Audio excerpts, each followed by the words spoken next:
300 kilometers per hour down the main straight in Bahrain, and the car ahead suddenly loses half its power. Not gradually, not predictably, instantly. One moment it is deploying over 1,000 horsepower. The next it is crawling on roughly 400 from the combustion engine alone. The closing speed is 50 kilometers per hour, 17 meters per second. At those velocities, reaction time is instinct, not thought. This was not a race. It was day 2 of pre-season testing at the Bahrain International Circuit. Team principals were already using words like imperative. World champions were questioning the sport's direction. 5 years of regulation planning had just met 3 days of reality. Before we break down the 4 layers behind this, hit like, subscribe, and click the notification bell, because the next 3 weeks may reshape Formula 1 entirely. And the question now hanging over 2026 is simple: difficult transition or fundamental miscalculation? February 11th, 2026, 35-degree heat. 22 cars roll out in Sakir for the first official test of the new era. By lunchtime, the mood had changed. Lewis Hamilton, now in Ferrari red, stepped out and compared the pace to GP2, not emotionally, specifically. A feeder series benchmark applied to the pinnacle of motorsport. Then came the detail that reframed everything. During qualifying simulation in Barcelona, the fastest lap required 600 meters of lifting on a single straight. 600 meters on a qualifying lap. The reason was strategic. The battery provides roughly 11 seconds of full deployment. Overspend early and you arrive depleted, so drivers were instructed to coast, preserving energy for later sectors. Qualifying had become resource management. Hamilton called the systems ridiculously complex, suggesting you need a degree to understand them. It sounded less like frustration and more like diagnosis. Day 2 escalated it. Max Verstappen parked the car and delivered the phrase that will define this cycle: Formula E on steroids. He spoke about management more than racing. And then he added something heavier. A winning car is not enough if it is not enjoyable. He is exploring options outside Formula 1 for fun at this stage of his career. A 4-time champion. The sport's central asset. Publicly questioning the experience. The governing body reportedly requested a meeting. Verstappen did not retract a word. But that wasn't the real story. Fernando Alonso provided the number that crystallized the issue.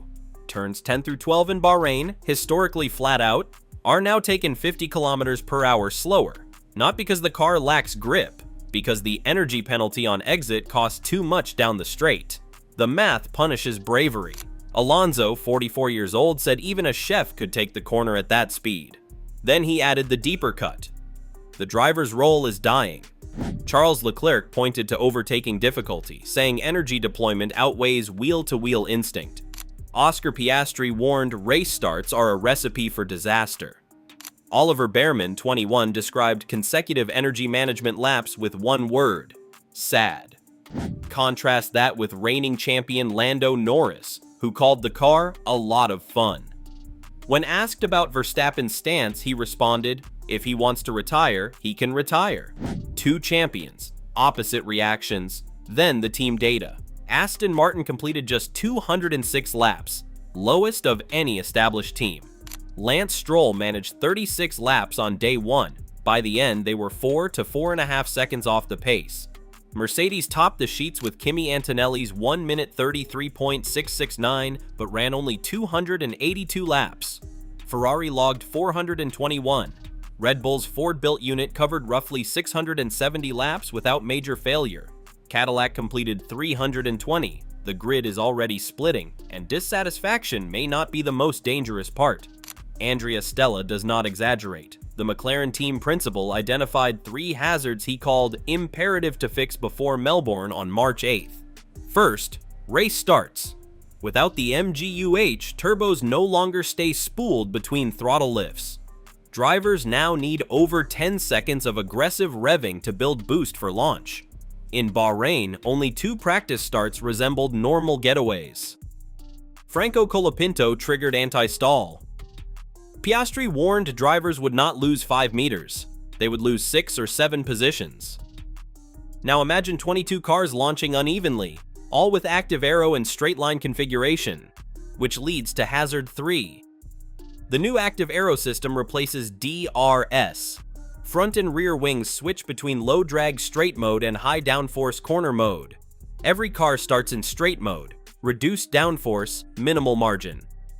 A mistimed transition at over 300 km per hour is not dramatic, it is violent. The second hazard is even more severe. When battery energy depletes mid-straight, power drops from over 1,000 horsepower to roughly 400 almost instantly. Toto Wolff observed 50 to 60 km per hour speed differentials. At those speeds, that is 17 meters per second of closing rate. Stella referenced Mark Webber's 2010 Valencia crash and Riccardo Patrese in 1992, both caused by straight-line speed gaps smaller than what testing has shown. The FIA has introduced GPS-based wing enforcement and wet modes, reactive measures. Melbourne is 3 weeks away. Safety is no longer theoretical, but this still is not the deepest layer. The rule states a maximum compression ratio of 16:1 measured at ambient temperature. Mercedes reportedly designed components that expand with heat, raising the effective ratio closer to 18:1 at racing temperature. Cold, compliant. Hot, potentially transformative. Estimated gain, 15 brake horsepower, roughly 3 to 4 tenths per lap. In modern Formula 1, 3 tenths can mean pole or fourth. Ferrari, Honda, and Audi submitted a joint letter. Red Bull aligned quietly. McLaren, Williams, and Alpine defended Mercedes. James Vowles warned changing interpretation could remove 8 cars from the grid due to redesign requirements. Toto Wolff dismissed the criticism, stating FIA President Mohammed Ben Sulayem had verbally confirmed legality. The FIA responded carefully.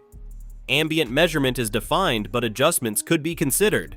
Power units are homologated March 1st. 17 days separate interpretation from permanence. If the loophole stands, competitors believe the title was decided in a laboratory. If it closes, 8 cars may arrive compromised. This is not technical disagreement. It is structural fracture. Ferrari co-authored the compression ratio challenge. Simultaneously, Ferrari vetoed changes to race start procedures. Why? Because their power unit was designed around current timing parameters. Adjusting launch sequencing could disadvantage them. Fred Vasseur ruled out filing a formal protest, despite initiating scrutiny. The result is political deadlock. The FIA can enforce safety changes, but technical amendments require consensus thresholds Ferrari influences. Ferrari is demanding enforcement in one room and blocking reform in another. Not hypocrisy, competitive realism, but with 20 days until Melbourne, realism becomes risk. Is Formula E on steroids fair? Partially. F1 teams have recruited from Formula E. McLaren, Haas, and Cadillac hired from FE paddocks. Simulator consultants include Sebastian Buemi, Stoffel Van Dorn, Norman Nato, and reportedly Nick Cassidy. Energy management now shapes lap construction. Drivers lift to harvest. Deployment defines attack windows, but the comparison breaks under detail. F1 still produces over 50% of its power from combustion. Top speeds exceed 350 kilometers per hour. Tire degradation adds a layer FE does not replicate in the same way. Nick Cassidy himself described F1 energy management as still pretty simple compared to FE's race-long allocation model. The resemblance is philosophical, but perception drives narrative, and narrative drives legitimacy. In 2014, hybrids arrived. Sebastian Vettel criticized the sound.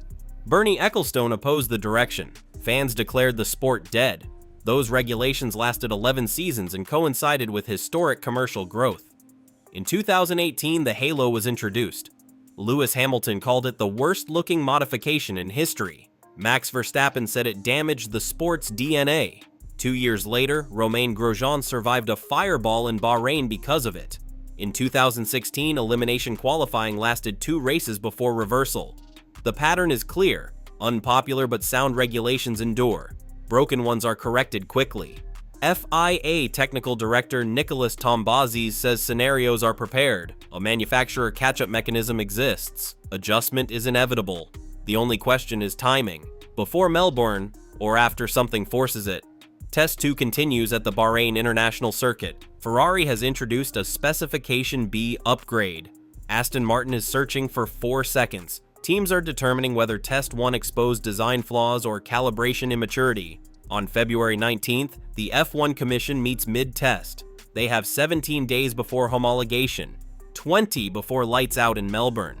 If Mercedes' interpretation stands, competitors begin the year believing imbalance is baked in. If altered, 8 cars may run compromised hardware. If safety fixes stall, Race 1 proceeds under publicly described risk. Time is measured in days. Formula 1 rarely thrives under compressed political clocks. This is not about drivers complaining, it is about competitive identity. The 2026 regulations pursued sustainability and manufacturer alignment. They attracted Audi, they launched Cadillac, they justified billions. On paper, it works, but legitimacy in Formula 1 is experiential as much as technical. If drivers feel reduced to managers, if safety requires emergency overlays, if engine interpretation divides the grid before race 1, the issue is coherence. Performance philosophy, physical safety, political trust. Destabilize one, tension rises. Destabilize all 3, authority erodes. Formula 1 has survived controversy before. Melbourne will not simply begin a season, it will validate or challenge 5 years of ambition. If the cars are technologically extraordinary but emotionally diminished, if the power units are innovative but politically disputed, if safety solutions exist but demand urgent compromise, is 2026 closer to 2014, difficult, then transformative, or closer to 2016 elimination qualifying, a structural misstep corrected only after damage? When champions question the joy, engineers question the rules, and teams question each other, does Formula 1 adjust in time, or does it wait for consequence to force its hand?